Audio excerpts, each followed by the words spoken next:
இந்த நாட்களிலே நாம் பார்க்கிறோம், ஏசாயா தீர்க்கதரிசியின் புத்தகம் 64வது அதிகாரத்தில் 6வது வசனம், நாங்கள் அனைவரும் தீட்டானவர்கள் போல இருக்கிறோம், எங்களுடைய நீதிகள் எல்லாம் அழுக்கான கந்தையை போல் இருக்கிறது, நாங்கள் அனைவரும் இலைகளைப் போல உதிர்கிறோம், எங்கள் அக்கிரமங்கள் காட்டை போல் எங்களை அடித்து கொண்டு போகிறது. அதாவது தேவ பிள்ளையே, என்ன அப்படின்னா, சுத்தமும் பிரகாசமான மெல்லிய வஸ்திரம் தரித்து கொள்ளும்படி அவளுக்கு அளிக்கப்பட்ட அந்த மெல்லிய வஸ்திரம் பரிசுத்தவான்களுடைய நீதி என்று சொல்லப்படுகிறது. ஆனால் இங்கே என்ன சொல்லப்படுகிறது என்றால், எங்களுடைய நீதிகள் எல்லாம் அழுக்கான கந்தையை போல இருக்கிறது.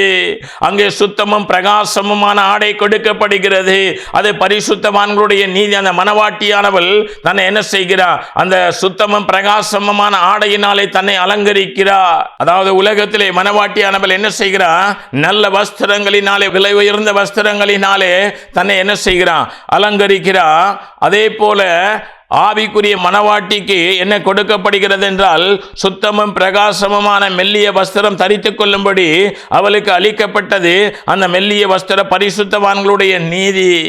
தேவ பிள்ளையே, இன்னைக்கு நம்முடைய நீதி எப்படி இருக்கணும் அப்படின்னா, வாசிக்கிற சங்கீதம் 37வது அதிகாரம் 6வது வசனம், உன் நீதியை வெளிச்சத்தை போல உன் நியாயத்தை பட்டா பகலை போல விளங்க பண்ணுவேன். யாருடைய நீதிய வெளிச்சத்தை போல உன் வழியை கர்த்தருக்கு ஒப்புவித்து அவர் மேல் நம்பிக்கையாக இரு. உன் வழியை கர்த்தருக்கு ஒப்புவித்து அவர் மேலே நம்பிக்கை இரு.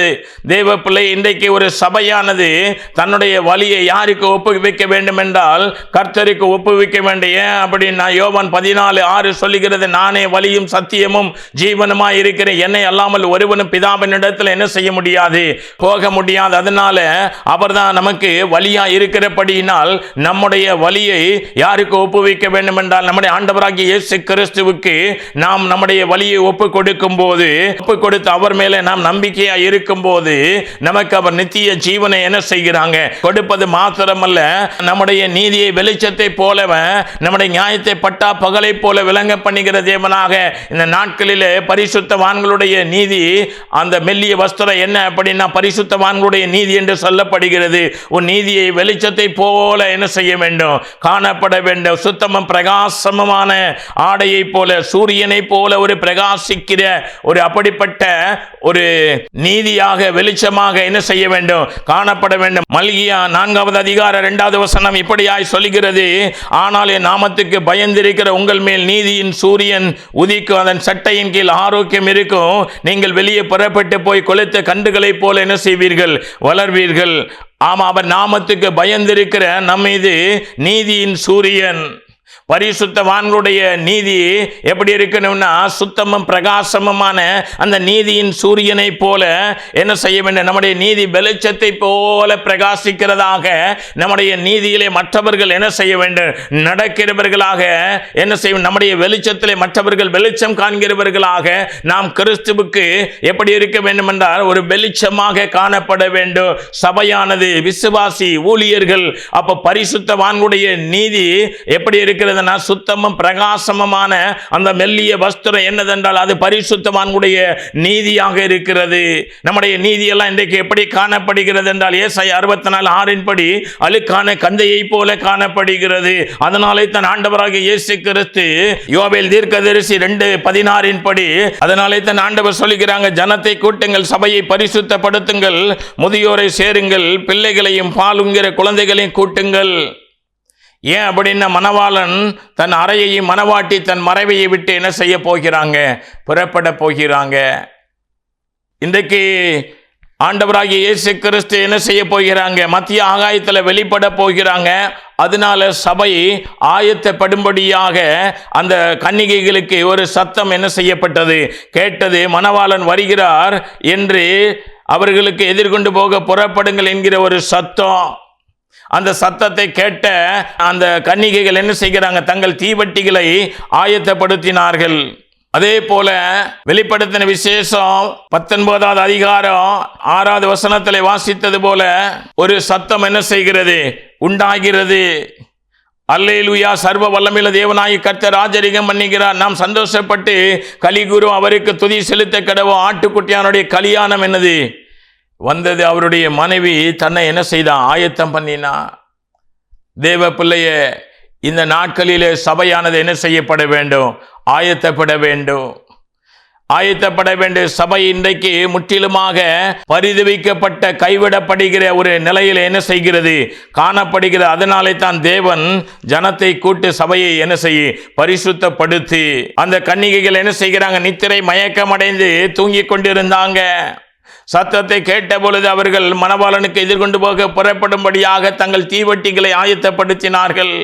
தேவனுடைய சத்தத்தை கேட்ட பொழுது அன்றைக்கு அந்த 10 கன்னிகைகள் தங்கள் தீவட்டிகளை ஆயத்தப்படுத்துவதற்காக என்ன செய்தார்கள்? எழுந்து தன் தீவட்டிகளை ஆயத்தப்படுத்தினார்கள். இன்றைக்கு இந்த எச்சரிப்பின் சத்தத்தை கேட்கிற தேவனுடைய பிள்ளைகள் யாராயிருந்தாலும் சரி, ஊழியர்களோ விசுவாசிகளோ யாரோ, இன்றைக்கு இந்த சத்தத்தை கேட்கிற நாம் நம்முடைய வாழ்க்கையை நாம் ஆராய்ந்து அறிந்து நாம் என்ன செய்ய வேண்டும் அப்படின்னா, நம்முடைய ரட்சிப்பு எப்படி இருக்கிறது என்று அதை நிதானித்து அறிந்தவர்களாக மத்தேயு 24:13 இப்படியாய் சொல்லுகிறது, முடிவு பரியந்த நிலை நிற்பவன் என்ன செய்யப்படுவான்? ரட்சிக்கப்படுவான். ஏதோ ஒரு நாள் ரட்சிப்பு பெற்று அதற்கு பின்பாக நாம் பாவத்திலே வாழ்கிறோம் என்றால் நாம் என்ன செய்ய முடியாது என்றால் அந்த ரட்சிப்பை நாம் இழந்து போனவர்கள் என்று காணப்படுகிறோம். ஒவ்வொரு நாலு அணு தினமும் நம்முடைய ரட்சிப்பை என்ன செய்ய வேண்டும் அப்படின்னா, பரிசுத்த ஆவியின் அபிஷேகத்தினாலோ வல்லமையினாலோ வசனத்தினாலோ வேத தியானத்தினாலோ நாம் என்ன செய்ய வேண்டும்? நம்முடைய ரட்சிப்பை முடிவு பரிந்த நிலை நிற்கிறவர்களாக நம்முடைய தீவட்டி அணையாமல் இருப்பதற்காக அப்போஸ்தலர் நடபடிகள் 1:8 படி ஆண்டவர் சொல்லுகிறாங்க, பரிசுத்த ஆவி உங்களிடத்தில் வரும்போது நீங்கள் என்ன செய்கிறீர்கள்? பலனடைந்து யூதேயா, எருசலேம், சமாரியா, பூமியின் கடைசி பரியந்தம் எனக்கு சாட்சிகளாய் இருப்பீர்கள் என்றார். அப்ப தேவ பிள்ளையே, பரிசுத்த ஆவி உங்களிடத்தில் வரும்போது நீங்கள் என்ன செய்கிறீர்கள்?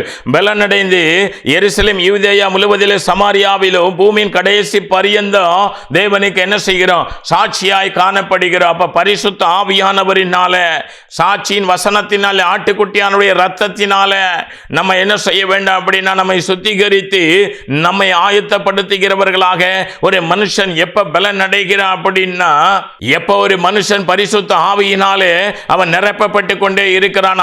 அதாவது எப்படி என்றால், எபிரேயர் 6வது அதிகாரம் 7வது வசனத்திலே சொல்லப்பட்டிருக்கிறபடி, எப்படி எனில் தன்மேல் அடிக்கடி பெய்கிற மலையை குடித்து தன்னிடத்தில் பயிரிடுவதற்கு ஏற்ற பயிரை முளைப்பிக்கும் நிலமானது தேவனாலே ஆசீர்வாதம் பெறும். அப்ப தேவ பிள்ளையே, இன்றைக்கு பரிசுத்த ஆவியானவர் நம்ம என்ன செய்யப்படுகிறாங்க? நம்முடைய ஜப வேலைகளிலே, சபைகளிலே, எங்க தனியாக ஜபிக்கிற இடங்களிலே தேவ ஆவியானவர் நம்ம மேல என்ன செய்யப்படுகிறாங்க? ஊற்றப்படுகிறாங்க. இது அடிக்கடி நம்ம மேல பரிசுத்த ஆவியினுடைய மலை என்ன செய்யப்படுகிறது? பொழிந்தருளப்படுகிறது. நம்ம வாசிக்கிறோம் அப்போஸ்தலர் நடபடிகள் 2வது அதிகாரத்தில் நாம் வாசிக்கிறோம், இந்த கடைசி நாட்களிலே மாம்சமான யாவர் மேலே என் ஆவி என்ன செய்வேன்னு சொன்னாங்க? ஊட்டுவேன்னு சொன்னாங்க. அவருடைய ஆவி, பரிசுத்த ஆவியானவர் பெந்தெகோஸ்தே நாளில் என்ன செய்யப்பட்டது? ஊற்றப்பட்டது. அப்பொழுது அப்போஸ்தலர்கள், சீஷர்கள் எல்லாரும் என்ன செய்தாங்க? பலன் அடைந்தவர்களாய் காணப்பட்டாங்க. அப்போ தேவ பிள்ளையே, ஒரு தேவனுடைய பிள்ளை, ஒரு விசுவாசி, ஒரு ஊழிய, ஒரு சபை எதுல சிறப்படும் அப்படின்னா, அங்கே பரிசுத்த ஆவியானுடைய அசைவாடுதல் சபையில காணப்பட வேண்டும். ஆதியாகமம் 1வது அதிகாரத்தில் ஆதியில் அவர் ஜலத்தின் மேல் அசைவாடினார். ஆனா இந்த நாட்களிலே தேவ ஆவியானவர் இன்றைக்கு சபைக்குள்ளே, ஜப வீட்டுக்குள்ளே, விசுவாசிகள் மேலே, ஊழியர்கள் மேலே இன்றைக்கு அசைவாடி கொண்டிருக்கிறாங்க.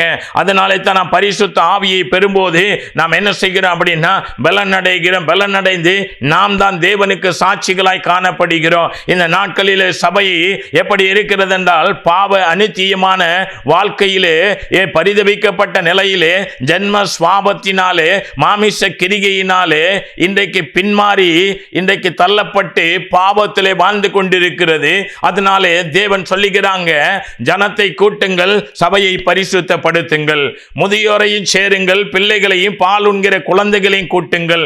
மணவாளன் தன் அறையை விட்டு அவர் புறப்பட போகிறார். மணவாட்டி தன் மறைவை விட்டு என்ன செய்ய வேண்டும்? புறப்பட வேண்டும். மணவாளன் தன் அறையையும், மணவாட்டி தன் மறைவை விட்டு என்ன செய்ய போகிறான்? புறப்பட போகிறான். தேவ பிள்ளையே, இந்த நாளிலே சபையானது அவரை சந்திக்க ஆயத்தப்படும்படியாக அன்றைக்கு அந்த கன்னிகைகள் தன்னை என்ன செய்தார்கள்? ஆயத்தப்படுத்தினார்கள். அந்த கன்னிகைகள் 10 கன்னிகைகள் தன்னை ஆயத்தப்படுத்தினார்கள். 5 பேரிடத்தில் என்ன இருந்தது? எண்ணெய் இருந்தது. அதனாலே அவர்கள் ஆயத்தப்படுத்தி விட்டார்கள். மற்ற 5 பேர் என்ன செய்தாங்க? தீவட்டியை கொண்டு போனாங்க. ஆனால் கூட எண்ணெய் கொண்டு போகவில்லை. அதனால் அவர்களுடைய தீவட்டிகள் அணைந்து போகிறது என்றார்கள். அப்ப தேவ பிள்ளையே, இன்றைக்கு தேவனுடைய பிள்ளைகளாய் இருக்கிற நம்முடைய வாழ்க்கையில என்ன இருக்கக்கூடாது அப்படின்னா, எண்ணெய் இல்லாத ஒரு ஜீவியை என்ன செய்யக்கூடாது? காணப்படக்கூடாது.